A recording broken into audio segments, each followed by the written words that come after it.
Welcome to the Dark Reading News Desk at Black Hat USA 2025. I'm Terry Sweeney, contributing editor to Dark Reading, and joining me now on the stage is Maxine Holt, Vice President of Enterprise and Channel Research with Omdia.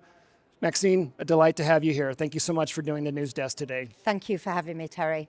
We are talking collaboration, much admired, rarely executed well, if at all, but we keep at it, right? Start us off with some thoughts around collaboration between the security function and the rest of the business. Is this happening? If it is, what's important about it? I think it's getting better every day, every month, every year between security and the rest of the business. I think from my perspective, security is very much about protecting the organization, but also serving the organization. And by serving the organization, you're then serving the organization's customers or citizens, whatever that might be. So that collaboration as a security function, you are working with the business to enable it to be resilient. And resilience means being digitally resilient, able to operate day to day, making sure that you can do all of that, but also enabling the business to innovate and grow. Okay. And then from a security perspective, we know that the organization, many organizations are constantly bombarded with attempted cyber attacks. And so cyber resilience is about enabling the organization to operate day to day and innovate and grow despite continued security incidents and breaches.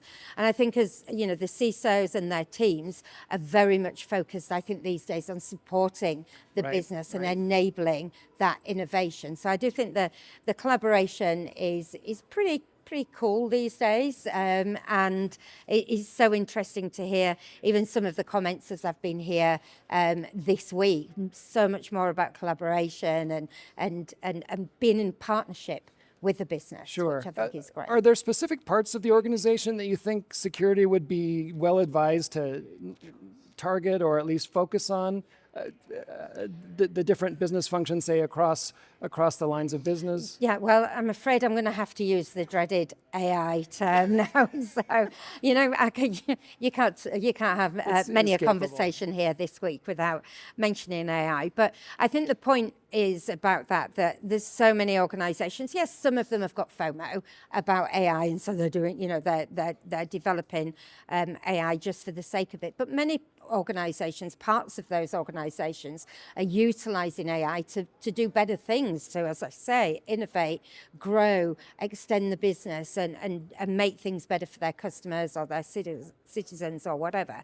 So in terms of focus, absolutely, you've got the CISO and their teams working with the business. So of course, AI is pervasive across all of the different areas of the business. So it's of course incumbent to be there and not be the CISO, it's Sure. the CISO, and enabling that to happen across the business. So that's an obvious one, I think. That's one that I would say would be a really good source of kind of the going out to the business and say, we're here to help. Right. We're here to help. No, I think the dichotomy that you struck between protection and support is actually a really good one and a really useful one. As you said, the security people are often considered like, kind of the IT police, and you shouldn't have downloaded that app or used that end device, that sort of thing. So moving from Scoldy to much more of an ally, really. Absolutely. And I think that's so much better, because if you've got that engagement there, you're the human face, I suppose, of the security function. And gone are the days when I was working elsewhere, shall I say, and one of the ways that CISO's team had protected laptops was to put glue in the USB ports. I mean, that's really not helpful to anybody, and it stopped people from, yes, it will have stopped them from putting in kind of rogue thumb drives, but it also stopped them from doing their jobs in some ways as well. So instead of doing that, let's be more collaborative, understand what the the business function wants, what the the individual needs, and then help them do their job. Because what's going to happen as a result of that, you're going to be more secure because you're working together instead of finding a workaround, which, let's face it, is human nature to look for the workarounds. Well, maybe we have glue to thank for maybe we do. Bluetooth.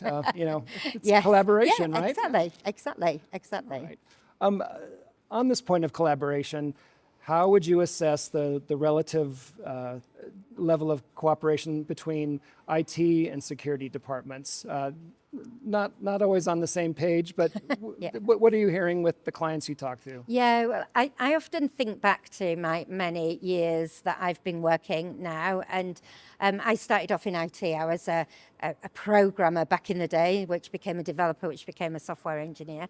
But back in the day, and IT was something that happened off in the corner of the room, really. Security was in the corner of the room. And yet these days, it's kind of, obviously security's grown, it's a massive part of the business now, but it was certainly viewed quite a bit, especially in larger organizations. It's a separate function. But now we are seeing, I think, much closer collaboration between IT and security, and there are a few areas where I think it's essential to have that collaboration. Patch management's a great example of that, I think. I would also put in their identity. Whose responsibility is it for identities? In some organizations, there's an identity function, but you've got to manage those identities, manage those credentials appropriately, and make sure they're not being misused. In the world of AI now, of course, and agentic, then you've got to make sure you're managing your non-human identities as well. So there's all of those things, and we are working much closer together there. And then I think the other one is maybe network management, network security. Those two teams have, I think, over the past 2 or 3 years, have definitely begun working much more closely together. And then another one that I've found really interesting for a long time is backup and recovery. So I just think that's such an interesting area, and to have those teams working together, because it's all very well and good. It's not very well and good to have an issue where you need to perform that backup and recovery, but what point do you know it's safe to do that? What's your minimum viable product that you can back up to? Where's your latest safe set of data? What does all of that look like, etc.? So that's a really interesting one that I've heard a lot of discussion about whilst I've been here as well at the Black Hat conference. All right, Maxine, real briefly, we've heard a lot about AI at the show, as you were alluding to earlier. The human element, though, is also really sticking above the surface.